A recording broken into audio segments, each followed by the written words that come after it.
Give it a second. It's processing. All right, everybody. Welcome to Science on the Sound. This is a speaker series that we do here at the Mass Center. My name is Emily Bjornsgaard. I'm the lead aquarist here, and this is Ariel Wahab. She is the community engagement coordinator, and together we host this series. And so just a little bit about the Mass Center, if you're not familiar. We are Highline College's marine science classroom and community aquarium. We're located in Des Moines, Washington, so about 30 minutes south of SeaTac Airport. And we feature Salish sea animals, so 250 species of fish and invertebrates that could be found right here in the Puget Sound. We also have a variety of skeletons that are on view, and we host over 14,000 visitors a year during our Discovery Day hours from Saturdays 10 to 2. All right. So if you've been around the Mass Center in the last 10-ish plus years, you have probably met or talked to or run into Randy Williams, which is one of our volunteers here at the Mass Center Aquarium. But he is also a huge part of the surrounding Puget Sound community also. So Randy has volunteered with us for quite a long time. But we're going to talk about what he has done with WASA, which is Washington Scuba Alliance, and their work that they have been doing rebuilding the Point Hudson Marina breakwater up there. So Randy and a team of divers transported more than 5,000 marine invertebrates from the old jetty over to a new rock preserve and preserving the marine life that was there. So I know Randy has lots of amazing pictures and videos of everything that's going on, so I don't want to take too much more time here. But I just want to say thank you, Randy, for joining us today and talking about your project here. And if you have any questions throughout this live stream, please drop them in the chat box. We'll be monitoring that, and then we'll spend a few minutes at the end of the presentation today answering or trying to answer all of your questions. All right. Take it away, Randy. I All will right. stop sharing, and you are good to share. We operational there. There we go. All right. Hey, good afternoon. Thanks you for having me on with this. This has been a dynamite project. I'm very proud to have been working with everybody at the Mass Center for how many is a zillion years? Yeah. So, yeah, something like that. So, the good old days of live dive and all those fun things. Get a new camera. We got to get a new camera down there. So, anyway, yeah, Washington Scuba Alliance has been around in its form for about 20 years. Started by Jim Trask, spun off from another organization, and I've been working with him for a long, long time. It's been a great pleasure to be able to do projects like this. At Saltwater State Park, just between downtown Des Moines and the Mass Center, at Saltwater State Park, we were able to build a brand new, huge rock reef, artificial reef, working with state parks. So that's another successful program that we've done at Washington Scuba Alliance. We've done many, many underwater cleanups, environmental projects, things like that. So, and a little bit about me, I have been diving for 55 years now. So I got certified in 69. I was in my early teens. I've been doing marine science diving programs. I'm a retired marine science tech from the U.S. Coast Guard, and I still keep doing this silly stuff. I have somebody behind me here keeps saying, "When are you going to quit diving?" So, Yeah, pretty much. yeah. So anyway, we keep going, do the best we can. Well, let's talk about what we did over at Port Townsend. Port Townsend has been a beautiful little Victorian town. It's also been the center for massive wooden boat building and marine operations for decades. In the late 30s, Point Hudson Marina was turned into what it is now today. It was primarily a Navy and Coast Guard station. And just before, right at World War II, the beginning, it turned into a protection zone.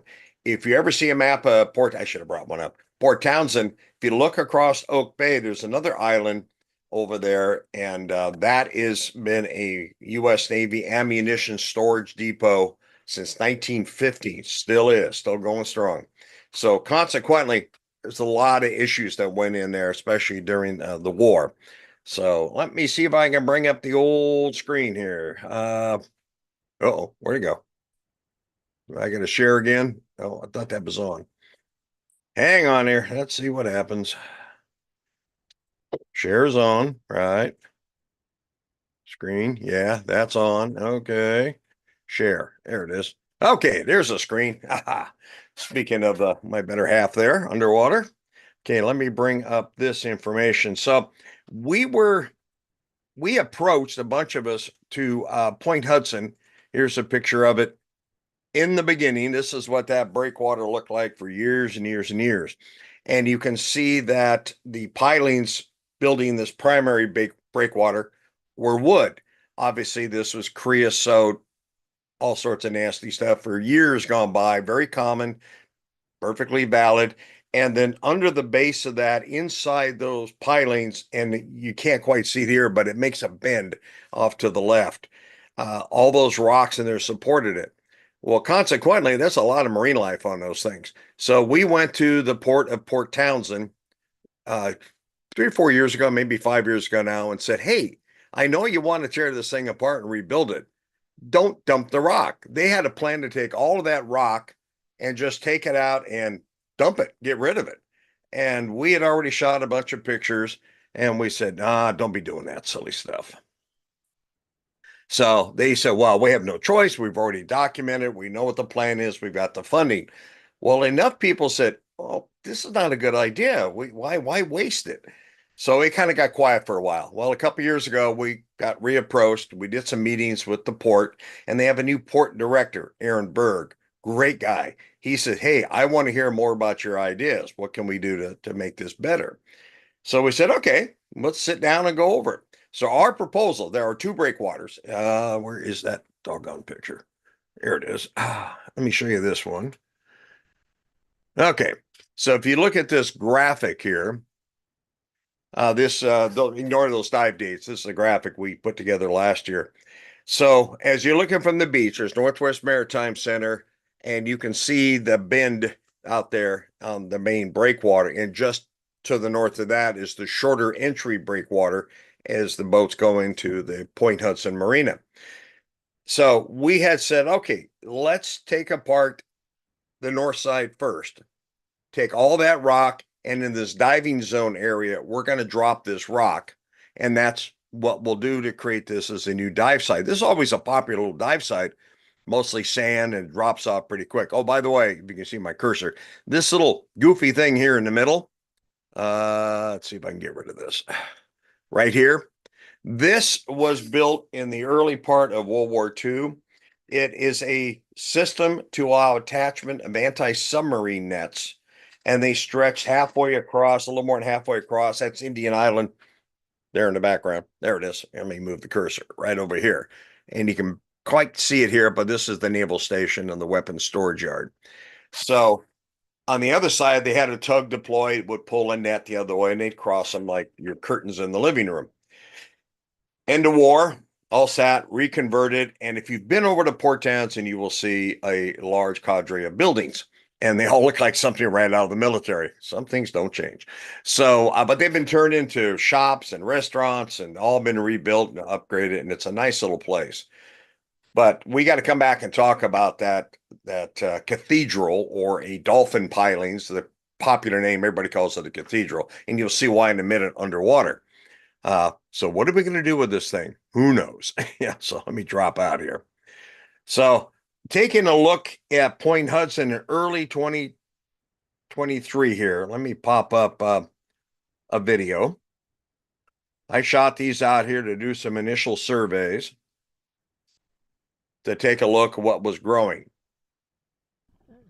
So here's a lot of the rock. We had already moved a lot of the rock from the north and just kind of dumped it over there, kind of created an area. We had it marked out with buoys where it was going to go. But this is just within a month or two of putting in the rock from the north jetty, the north breakwater. A lot of work, a lot of crane operations, but within a few months, we are in, here it is now, still winter technically, and we still have a lot of critters were starting to form. And so we did pretty good on that one. So we had to move some things around, reestablished, added some more. But this was the idea. If we can build it, then once we got this established, we can move the animals off the primary breakwater. And bring them over. So the plan started, and I went to Port Townsend Marine Science Center. Um, we have an environmental contractor over there, Widener and Associates, worked with Jeanette Widener and her husband Ross for quite a while. And we said, okay, here's the plans, what we want to do. So you can see some of this in here. And the nice thing about Metridium anemones, little buggers will grow anywhere. No getting rid of those. So that's fine. We didn't really have to transfer those. They're hard to move. They will do it on their own.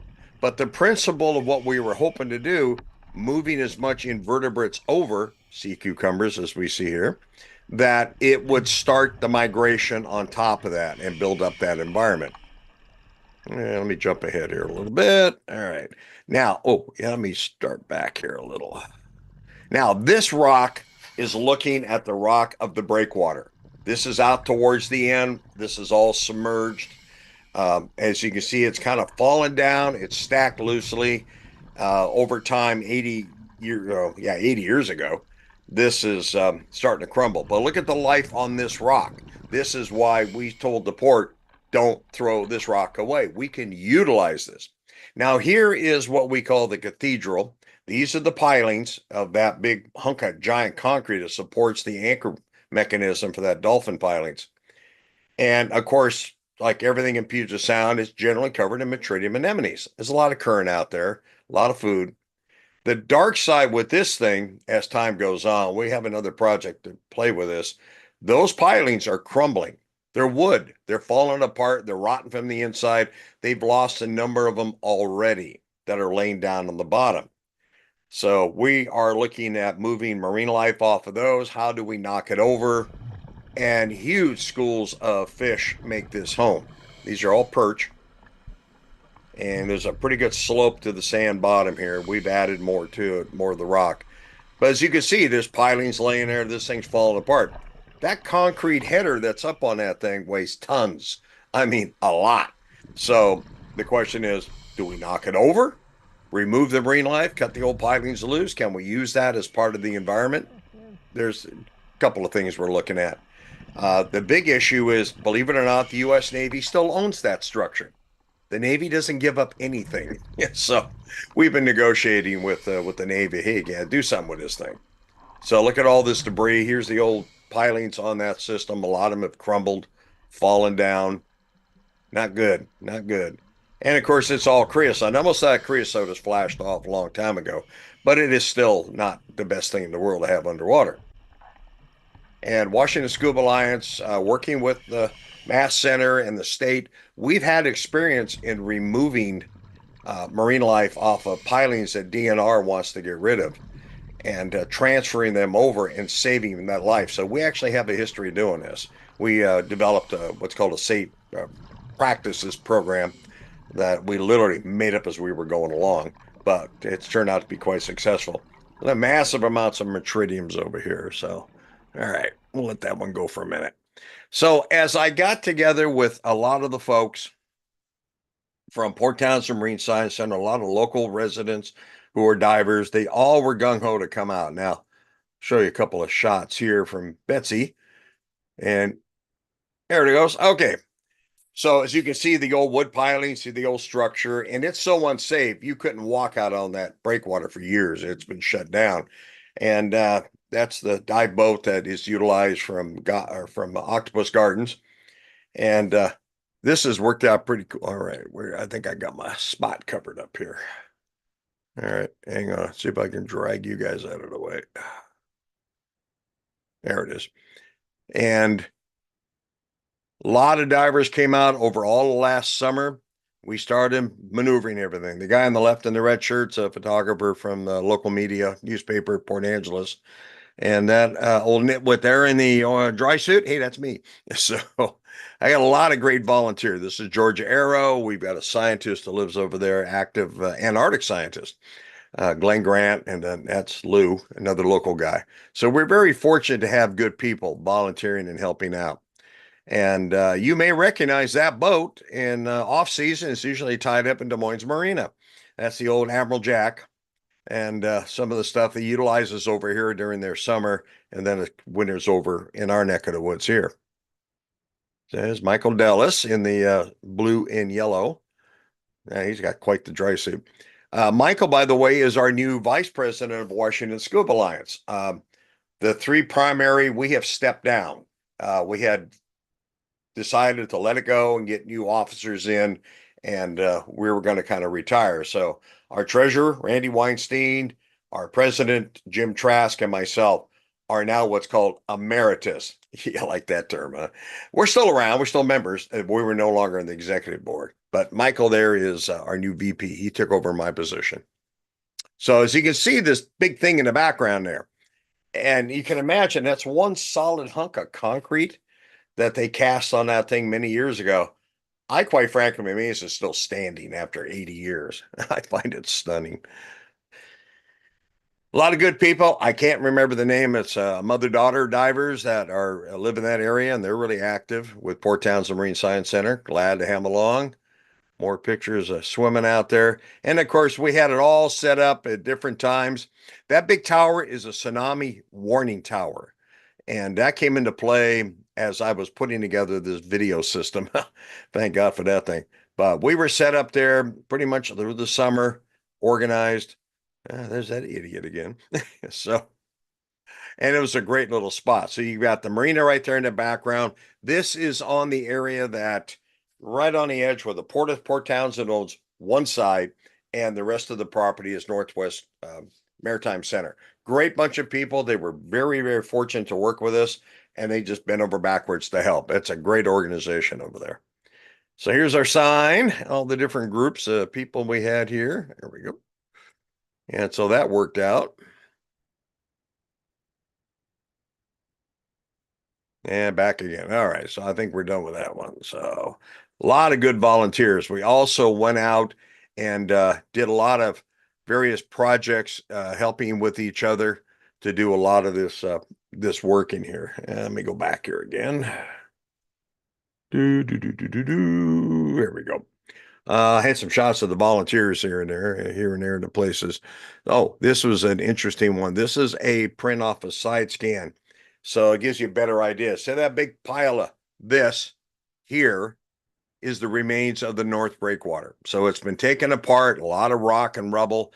This was all removed. So they dredged it, they rebuilt this one. All this rock that was over here is now here.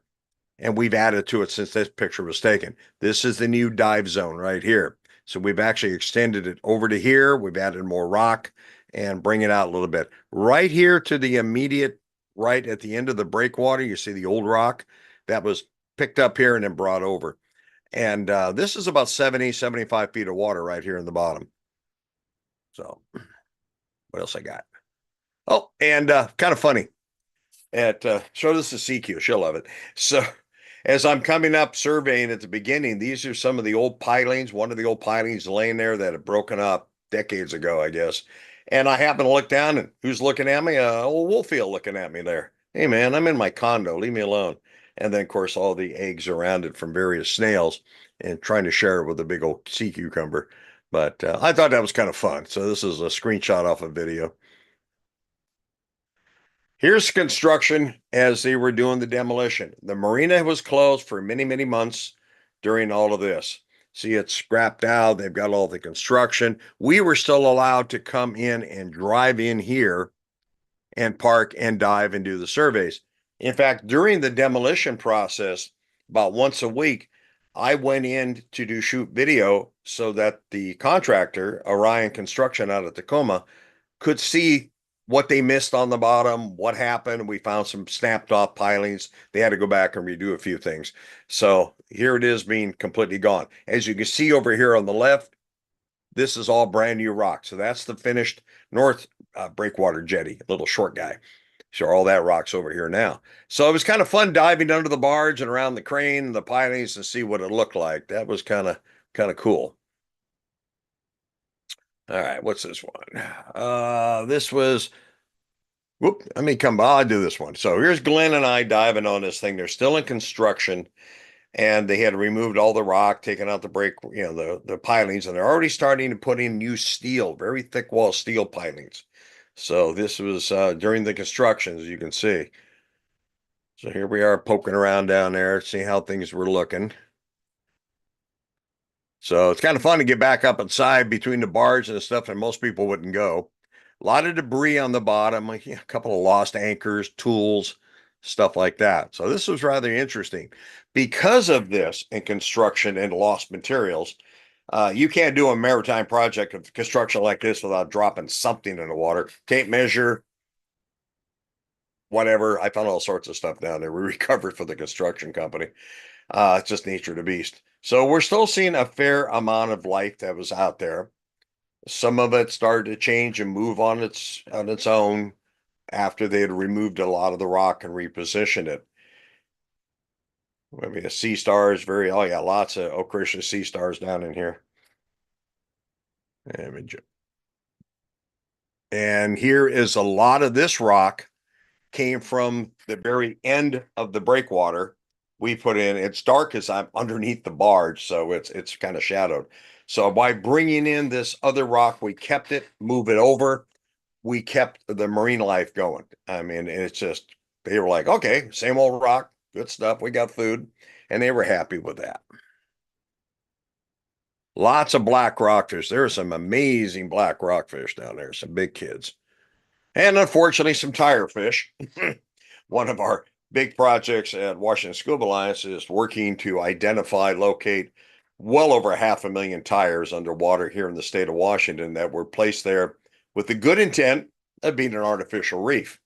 But we're still working on that. So here we find chain fall, things like this. We scrounged it, we gave it back to them. Hey, you guys may want this. Was that where that went? They appreciated it.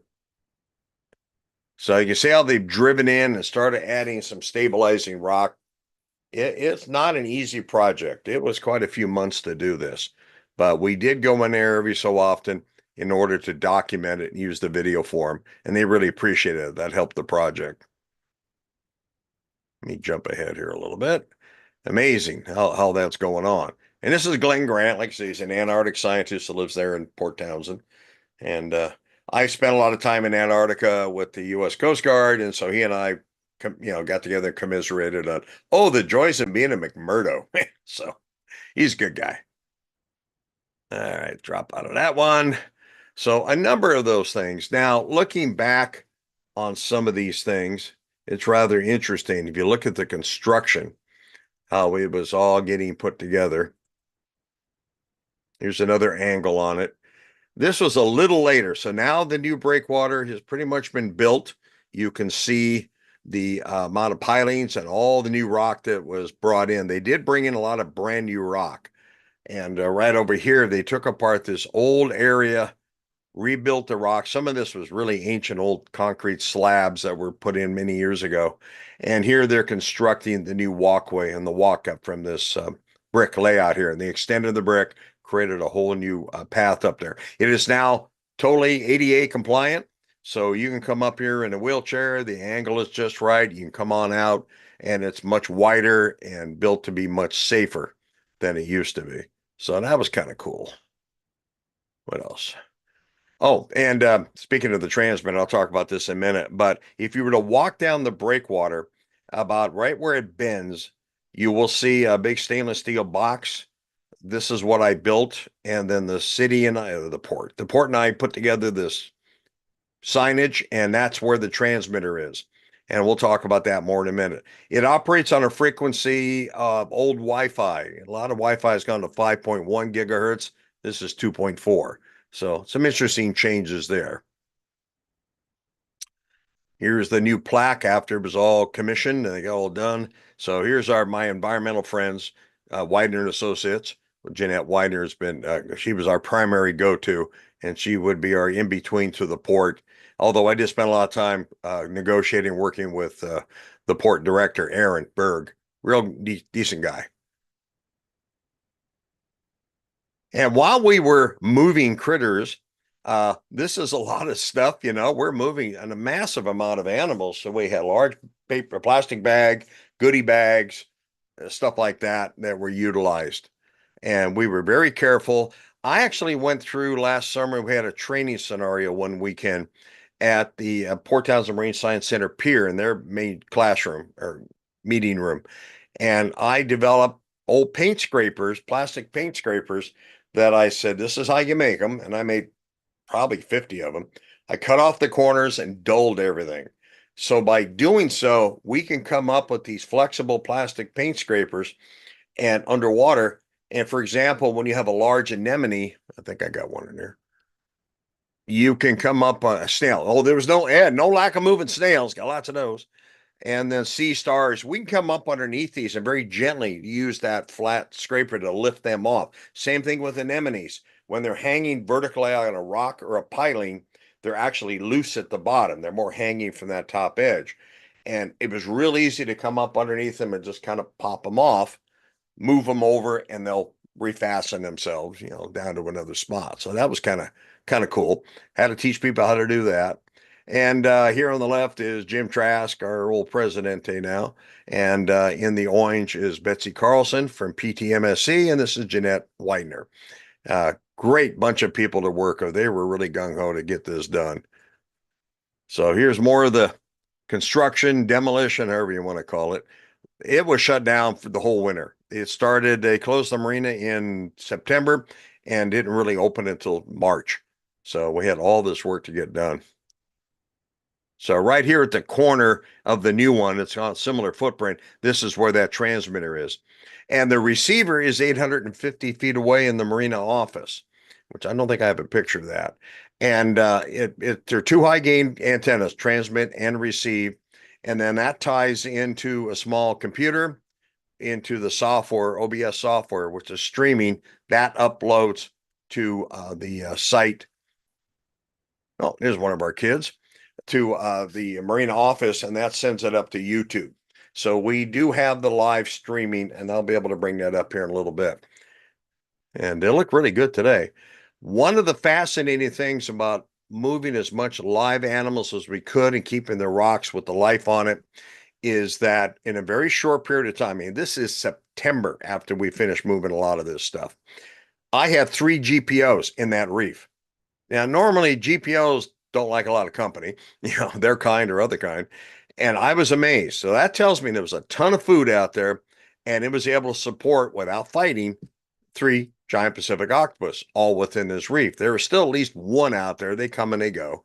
So that was kind of exciting. Everybody who was in the biological world was going, woohoo. There they are again. So some of our counting, we shot video using a 1/2 meter bar so that we could get a specific count on certain marine life. Had it noted. I had a camera mounted looking down over this, so we knew exactly what our dimensions of the view was. And this is homemade. Thank God for PVC. So during that training at Port Townsend Marine Science Center, a lot of the divers who came out to volunteer, this is us in beginning of July during the training session. And I had quite a few people out there. And so we dive around their pilings, crawl through, show them how to remove things, and they had fun practicing on it. Any animals we lifted, we just left there. They reattached on their own. But it was good practice and technique to teach these people how to do it. And of course, my good buddy here, one of our old-time divers, can't miss this guy. I like him. Speaking of old people, anyway, there's Glenn. He's the only guy I know for the longest time dives with an orange hood. You can't miss him. So here we are under the pilings. This is the test pilings under Port Townsend Marine Science Center's pier. And this is where I had people going through. This particular day, horrible visibility. It was a mess. Had a big tide exchange and it just all mucked up. But those pilings have a huge amount of life. So this gave people a chance to crawl in there, lift it out, and then reattach and to set them down. The colonies went back on their own. So this was kind of fun to do. People really enjoyed it. Here's the camera. This is made by a company in Everett called Splash Cam. Mass Center has the old camera, which looks exactly like this one, except this one's new high definition, new technology. And the old camera we still have is still functional, and it's hanging in my storage shed right now. We got no place to put it at the Mass Center, so I still got it here. So I built this mount system. So I made it out of PVC, took the mounts, 3-bolted it, and then I filled that PVC frame right here along these, they're hollow tubes, with lead shot. I sacrifice some old soft weights that I've had, and that really helps to hold it down. So as I move it around the reef periodically, I also will add some rocks on that frame just to keep it stable. And so far, nothing's broke. Amazing. Oh, I'm not sure what this is. Oh, you said that was 2024. So here's January again. I think we're still doing lots of eelgrass. This is something that's been really good in between the breakwater and the Marine Science Center pier. The Marine Center has a tremendous amount of eelgrass over there. And currently, we have a lot of people. Here's the rock. This is the rock that came off the old breakwater we kept and moved it back over there. So by having this rock, and again, I'm back under a barge again. So what else is new? By the way, Rodell, here's one of the pilings jammed into it. We had to move that a little bit. They didn't realize they had put that steel piling directly into a pile of rock. So that's why a lot of this rock had to be shifted over. And there's our kid again. There he is. There's the octopus I found. I'm giving the old stink eye, like, go away, you idiot. So, so that was fun. What else we got here? But it was good to work with all sorts of wonderful people. I got to tell you, they were great. I have one here I was going to show you, but I lost my track. Okay, it's around here someplace. But it has been a joy to do this. A lot of people ask me, said, well, will this work? I said, well, we know from my own experience, if you build it right and you make it attractive to the marine life, we know it will work. And based on our experience in other projects. So we were kind of pretty gung-ho about it. I got to tell you, a lot of people looked at me like I was nuts. It's like, you're going to what? And, but it worked. We did well with it. I just can't thank people enough who came out to help us to do this. I'm looking for one picture. I thought I had another video in here. Oh, well, I already showed you that one. Like I said earlier, this is there's the transmitter. So all that transmitter for the camera, the cable comes up from the camera to this box. Transmitter and then some other electronics I had to put together to make it work to a high gain antenna. Again, it feeds over to the marina office and about 850 feet away. So we have a real clean copy. I had to laugh. The contractor said, oh, I don't, or not the contractor, the port engineer. He said, I don't want that antenna showing. You can put it down low. Well, as you can see, all these steel bars in here, part of this fencing. I said, no, if you put it down too low, you'll never get it because that will interfere with the pattern of the transmitter. So I finally convinced him after a lot of experiments. I said, make it tall, put it way up here. And he finally agreed. So I proved it. It's been a wonderful project. Oh, here's more of that. Let me get out of here. Drop out there, go away. So we were very happy. It worked out well. And right now we have a number of people have been watching it. Oh, on that screen or the panel up there, it's hard to see. We never got a picture of that. There is a descriptor with various logos, different agencies and groups that, did all this work. And on it is a QR code. I come to think, I never got a picture of the QR code. So around the marina and around Port Townsend at different sites, you can walk up, use your smartphone if you got a QR reader on it. Who doesn't? And just click on that, and it will immediately take you to the live video on YouTube. So let's see if I can make this thing work again. I think you've got the other address in there, right? I believe so. So some of the different things we had done here. Oh, what's this one?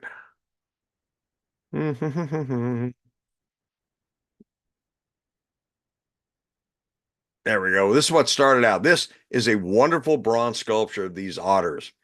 And this is during the process. So as a joke, I stuck a mask on it. Then I got thinking, maybe I should do this a little differently. Oh, where'd that come from? This is steps at over in Tacoma go down to the water. Oh, where'd it go? Where'd it go? Where'd it go? Well, you saw it up there. This is what I think you guys had up on the other picture. Yeah, darn it. Where'd it go? Anywho, I have ended up putting 3 masts on those otters, and a lot of people were just tickled to watch that. They thought that was a lot of fun. And I had it in here someplace. But anyway, you'll see it's on the Mass site, those pictures initially. We were very pleased. It worked out well. Oh, I did have one sneaky wolf eel. So here I'm taking a picture of a rockfish. I believe it's a brown rock. Tell me if I'm wrong or right. And I'm looking around. It wasn't until I downloaded the picture, looked at it again. There's a little wolf eel right here. And we've seen other wolf eels in there too, plus the one I had in the log. And I never noticed it while I was taking the picture. I was too focused on looking at the fish. And so sneaky little wolf eel came in there on me. That happens all the time in underwater video and photography. All right, you're not gonna work. All right, be that way. So things like that there. I'm trying to think of one more to show you. No, maybe not. Go back to this. Okay, come on, wake up. There it is. All right. So it's, you see a lot of this, a lot of work. I've shrunk this down to a number of video that we did and pictures. Oh, maybe I got it here. There it is. Ah, this is also on my personal Facebook picture. And the media picked up on it. Channel 13 used it, the local newspaper, Port Angeles, which is regional, and they've got connections to all sorts of stuff. I was surprised at how many people saw this back east. They picked up on a national feed at one point, and I was shocked. I was getting emails and from people, hey, cool picture. I saw your work. Anyway, we couldn't pass this up. I thought that was hilarious. Well, anywho, so that is our project, what we did at Port Townsend. How did you spend your summer vacation? you know, so we do all that. But yeah, it's been a long time coming. It took us 4 or 5 years to convince the port to say, you got to do this. And finally, it took actually a change in command, a new port director. And Aaron said, no, wait a minute, let's go back and rethink this, because the whole thing got shut down for a while, because I guess we got enough people thinking about it. They went, wait a minute, no, let's let this go for a moment. And so I was so pleased when we came back to reintroduce ourselves and what we had in mind, and how much people, other than looking at us like, you're going to do what? But we proved it. It can be done. So with that, from all of my compatriots and everybody at the Mass Center, Washington Scuba Alliance, and all my fellow divers here in good old Puget Sound, if you can dive here, Emily will tell you, you can dive anywhere. So that's the idea. Good old cold water diving. I'm not going to turn down a tropical trip. Thank you very much. Don't I wish? Anywho, so that's what we did over there. A lot of work, a lot of time spent. From my house to Port Townsend is 190 miles, or excuse me, 90 miles. So it's almost a 200-mile round trip. Yeah. And I was doing that 2 or 3 times a week sometimes. At how many dollars a gallon now? My poor old truck. But we did it. So happy about it. And I'm really pleased that it went well. And I'm happy for the people of Port Townsend. They did an absolutely beautiful job restoring the marina, and they put in all brand new floats for the boats over there. So the marina is looking really good. And September will be the Wooden Boat Festival. That's a huge party over there for the maritime world. And thousands of people come over in the boats, and I'll probably head back over myself. So again, I can't say enough thank yous to Northwest Maritime Center, all the people in the port. The city of Port Townsend was ecstatic about all this, and they were really happy about it. So again, thank you much, and I'll jump back over. You want? Am I going to turn this off? I guess. Let me kill the screen. Okay. There Hey, we go. now you're back. Right. Well, that was really interesting. Very. I've got lots of questions. Yes. Oh, okay, cool. So first question you were talking about was 5 to 6 years when like talking about the project. Yeah. So from start to finish, how long would you say this project was for getting it done? Well, from the actual beginnings of getting things going from our end, it's been a year and a half. Because we started really conversing again in January of 23, did all the work spring, everything picked up in high speed. And then all the construction started September last year. And and then they had the big celebration too here at the end of April. Port of Port Townsend had a big wing ding party and people. And I even went through as to set up an auxiliary receiver for the picture, set up a big TV screen feed on it right at the tent on the other side. So they had all the speakers, and oh my God, we had government people, elected representatives coming out, and it was like, yeah, okay, because they got the funding. It was a lot of it was federal grants and funding. And but the Aaron made it a point to say, go look at that picture. See that TV screen? Those guys over there? That's Washington Scuba Alliance, you know. So anywho, oh, I was going to show. Can we bring up the live camera from Port I Townsend? dropped it in the chat box too. Oh, you did. That's on right. Yeah, YouTube. So perfect. Click on that There bad you go. boy. yeah. Anybody watching? Click on that link that's in the chat there, or you can. What I do is Google Port Townsend underwater camera, and Port it'll of pop Port up. Townsend streaming. Yeah. There you Port go. of Port Townsend streaming, and that'll take you to their page, and you'll see the one that says live, and that's the picture. And I was gonna say, if you stopped at the Mass Center last month, that was what was on one of our screens. I turned it on today when I was there earlier. Yeah, I played around with the big screen. Said, "Ooh, let's turn that on." Yeah, I had that running about this whole noon. project, you were saying that it took a year and a half once WASA was involved.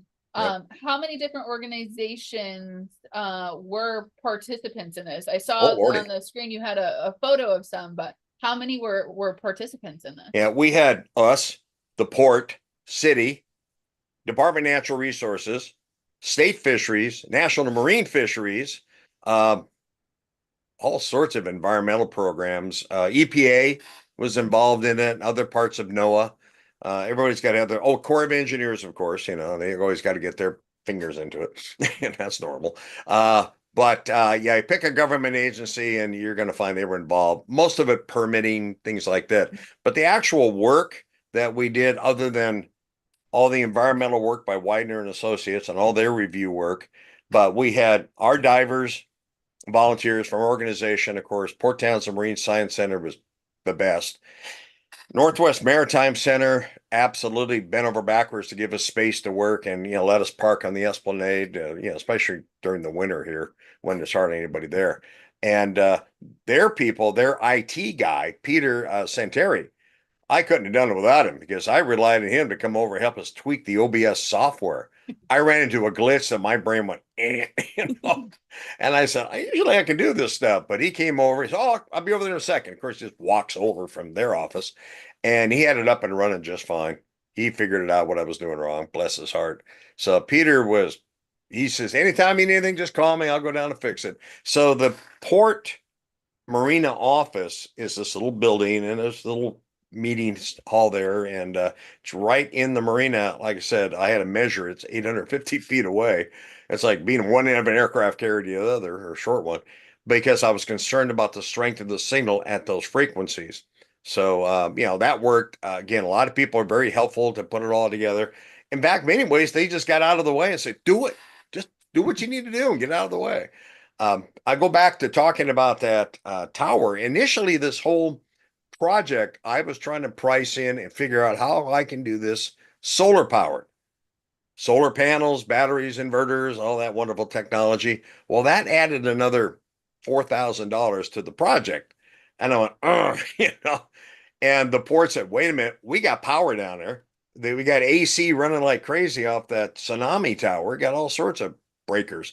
So they said, we'll tap into that and run you 120 volt feed all the way down to pier. It's in conduit. And we'll hook it all up to that. And it's a very stable voltage. So the engineering guys were wonderful putting all that in for us, getting it all built. And so they spliced it in, tied it in, bingo bango, it worked. That saved us a lot of time and money having to fight solar, which I still think would have been cool, but it adds up. There's a point. But so speaking of adding up, with this project, you show a bunch of pictures about of divers out there. How many dive hours do you think were done during the completion of this entire project? Oh God, I know me alone. An hour dive is generally 50 minutes to an hour. I probably did 200 hours myself. through that time. Yeah, you get to know the fish personally. Hey, buddy, how's it going, man? You know, and octopus are like, not you again. You know, so that's typical. Everybody else put in at least 10 to 12 dives throughout the summer, and all the trainers and people come in. I know Glenn did a lot of diving with me.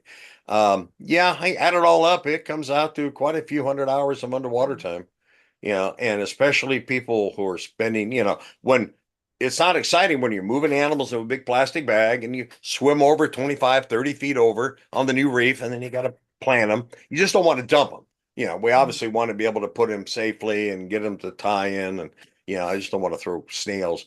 Oh, trust me, out of that 5,000 or more marine animals, about half was snails. You know?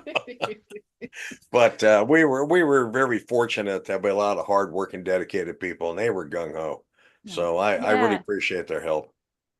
With the animal moving specifically, were there certain species that were easier or harder to move? Obviously, some things stick to rocks more than others. Yeah. But were there different techniques that you used for different types of animals and that you trained the other divers to do? Generally, the ones you could pick up, and you know, as you know, sea stars, you can kind of, you know, they'll let go a little bit. Cucumbers, piece of cake. Uh, the toughest ones were the anemones, the bigger anemones, you know, the whatever different ones we got out there. And oh, the one thing I kept looking for, because we saw it 5 years ago when we did that first initial survey, and that was abalone. We spotted two. I've got pictures of it somewhere. And that course, oh yeah, during the training session, I had Department of Fisheries over there. One of their guy, he does work on this kind of stuff, the restoration for abalone. You know, they're raising them over at Manchester. We're trying to work on that too. And he was all excited that we actually had two. I said, well, I hate to disappoint you, but we have yet to see one here. I know people across the way have seen them on Keystone. And we do know where they're planting them in other areas that I can't say because I know, but they'll beat me to death if I give out the secret spots, you know. But yeah, and that we got them all excited. So everybody was on the lookout. Look, if you see an abalone, say something, you know. And there was techniques how to remove abalone to transfer them, and that was a concern. We don't want to cut an abalone because they're hemophiliacs, you know. So if you growing up diving for big red abs in Northern California, as I did as a kid, you know, you don't want to slice them. Once you dig them, you just can't put them back. So we are always very careful. That's why I never use knives, always use very dull ab irons and stuff like that there. But speaking of abalone out here now, I think they finally made the federal endangered species list. Mm-hmm. Finally, it's been on state. BC's had them endangered for many years. And finally, we started, the state of Washington said, I guess we need to do that too. Yeah. Speaking of endangered species, we currently have an exhibit about endangered species here at the Mass Center, and we have added them to the scrolling list of endangered and threatened species. Yeah.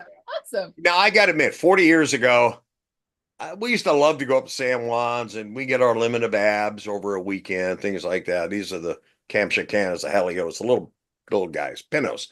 And you know, growing up, I've still got shells around here from when I was in high school that I've kept, and they're 12 inches. And I miss those days. Now it's totally, you can't take any abalone, even in California, even free diving. They're same thing. They're totally endangered, which is sad. And why were they endangered? Maybe a little too much taking, me, but it's up here. It was a case of illegal poaching on abalone. And that was a big deal in British Columbia. So anyway, but we didn't find any out here this time around. We kept looking. Every rock that was brought up, we looked, we surveyed, and nope, we're okay. You can move this rock, But well, yeah, let's keeping hope they go to the new reef now that Yes. you're we redone hope everything. we hope. So actually, I just recently had a conversation with our connections over at Restoration, who's doing the abalone work. I said, one of the things that we were able to do, the port declared this area and got state to buy into it. This is a marine protected area. So there's no fishing off the, that's disappointed some people who spent hours fishing off that breakwater, I'm sure for years. And, but no longer, it has been a fish spot. So we were able to make sure that the new reef is declared a marine protected area. So there's no take, no fishing. Big sign as you walk up, to the new breakwater on the walkway, and it says no fishing at all from the breakwater. So that's going to be good. So maybe this might be a spot we can bring them in. There's conversation about that, but how those things go horribly slow, that kind of stuff. There's moving, there's slow, and then there's state. Don't we know? And of So course, I came from the world of federal government. I know how that works. I've got a question about your setups. The video of the cathedral was gorgeous. Thanks. What do you use for capturing your underwater footage? A couple of different cameras. I've met them over the years. You know what works really simple and best is the GoPro. Good old GoPro. Emily, and you've got them out Yep. there. Of course, the trick with a GoPro is a stable base, put them on a good video handhold, and good video lights because it's an auto iris camera. So the better lights you've got, broader spectrum, you're going to get the more natural colors. And minimum focusing distance is 6-8 inches. I also have adapters for the different housing for macro. I can use it real down tight. But the trick on that is go slow, be stable, don't do a lot of quick movements. I've watched people do that over the years. Go, don't do that. And so it came out, but I've had other cameras, TG6, things like that. I use in housings, but again, a very good quality underwater lighting, at least 6,000 lumens and up, makes a huge difference on those cameras. So Nice. that's how it worked. Sometimes simpler is better. So my last question Yeah. is, you obviously came across a lot of animals during this project. Did you have a favorite animal or type of animal that you found during this project? Well, I've always been partial to the giant Pacific octopus, of course. How many years Of have we had course. them at the Mass Center? You playing with them, really catching, releasing, and all that. Although, Lord, I got to sit down with all the old footage of Russ playing with it in the release and the stuff we've done underwater. I got to dig some of those out. Those are a lot of interesting history that goes there. Um, Other than that, of course, the wolf eel, we don't see that many of them. But I got to tell you, watching schools of black rockfish that have come in and the copper rocks are just stunning. Well, as you saw yesterday, the black rockfish we had at the Tacoma Narrows. I Yes. thought what we had over there was big. The ones in the Narrows yesterday were huge. Yeah. I never think I've ever seen a black rockfish quite that big. But anyway, the coppers are prevalent. When you watch the video, depending which way the current's going on tide changes, you'll see them sit in front of the camera. We had one earlier today when I turned on the big monitor in the hallway. You just see at the edge of the right hand side of the camera, there was a rockfish sitting. You could just see his eye just looking into the lens. I'm like, well, that's bizarre, So I love rockfish. They're fun to look at, and they come over and look at you like, what, Definitely. Awesome. Well, we've got just a few more minutes here. And so one of the questions that I know a lot of people are going to have is if they are interested in learning more about this project or future projects WASA is going to do or joining WASA, where should people go? How do they get involved with this? A couple of sites. We have a pretty active Facebook page, Washington Scuba Alliance. Our website is wascuba.org, wascuba.org. And with the change in command staff, you might want to call it, things are shifting around a little bit, but I know we're got to move things still. A lot of stuff coming up. So we're still looking at doing our tire work. That's still going to go on, trying to get all these doggone tires. And I won't bring up the little buoy that's sitting out front out there. You know, Rhoda Green, by the way, has been a great partner, and I don't want to forget her on this, along with Jeanette, some others, because Rhoda has taken upon herself to do kelp research and has coated a number of numbered rocks with sorry and got that built up and trying to see how they're going to grow out there at Port Townsend. And so far, it's looking pretty good. And I'm, like a lot of us, what has happened to our Nereocystis, our bull kelp, and it's been kind of tough to lose a lot of those. I've seen 30-40% loss just in the last since the 80s. So if we can bring it back and grow it out there, I know there's a lot of people doing research, utilizing this site at Port Townsend to do scientific research and take advantage of it. I know Port Townsend Marine Science Center is trying to move. They're expanding and they've got a new spot in downtown Port Townsend. Depends how long that poor old pier is going to last out there. That may have to go bye-bye pretty soon. but they're still doing a lot of work. And Betsy Carlson and all the other folks are just great to work with. I know a few people from the University of Washington Marine Science Program have already gone out there and done some exploring, poking around, looking at it, see what they can do. And so I applaud them. Anybody wants to do that kind of work, and so my picture behind me here as I'm front is that's the reef. Yeah, that's part of it, the rock out there, and that was done about a year ago or so. So anyway, it's been good. I'm really pleased at how well it worked. I'm very happy with all the wonderful folks that turned out to work with us and to make it happen, especially at the port of Port Townsend. I was kind of surprised when they said, "Hey, we want to rethink this. Come back. We want to talk." And I was like, "Wow, that's bizarre," you know. So that was good. So I applaud Aaron Berg and his crew and the staff. And I got to mention Chris Sparks, who was their engineer out there.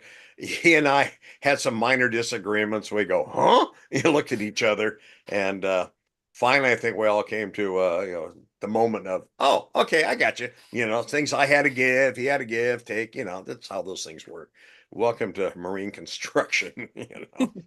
So anyway, good bunch of people, very happy with it, and we're getting a lot of positive results. So I'm glad we could do something positive like that for the marine environment. That's our goal. Awesome. Well, I just want to say, you're talking about Rhoda Green and her kelp restoration. If anybody's interested, she actually did a talk with us for our Science on the Sound speaker Saw series that. in April. So Mhm. check out our archives if you want to Yep. learn more about that. But also in that chat box, please go through that link and look at Port Townsend's underwater camera there and see all of the cool stuff that Randy has been talking about and this project. If you're a diver, you can also see water conditions through the underwater camera, which is Oh, there are days when it's just, and then other days like today, it's like, wow, check it out. So if you have any questions about WASA, please visit their website. They're always looking for more people to get involved in projects like this. And then if you want to speak to Randy, you could probably find him on any given weekend running around any dive centers or Gotta get wet someplace. the Mass Center.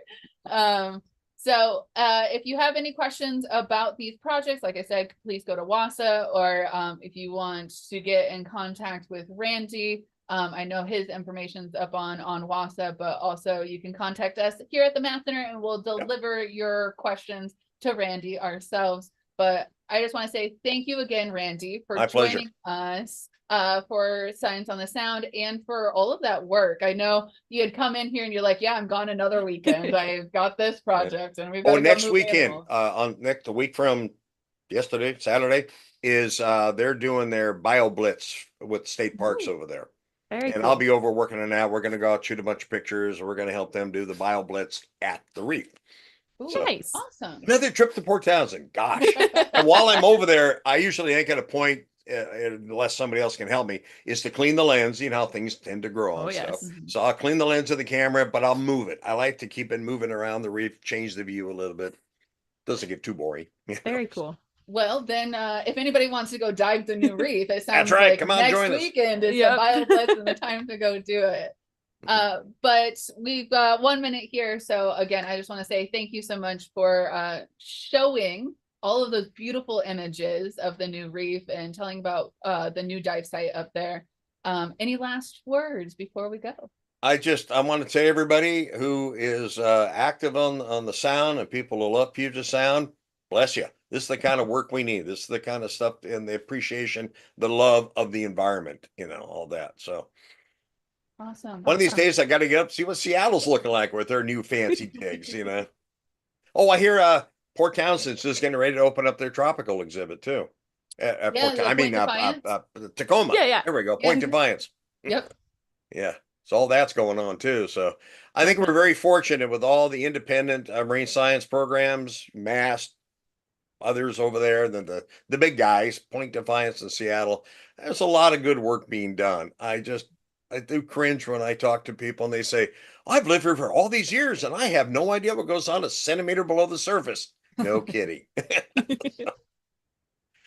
So if you're encouraged, we'll take up educate scuba them here diving. soon. Yeah. Right? There you go.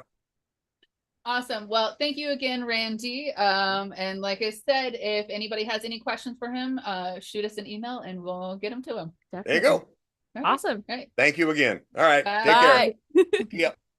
End it. Yep.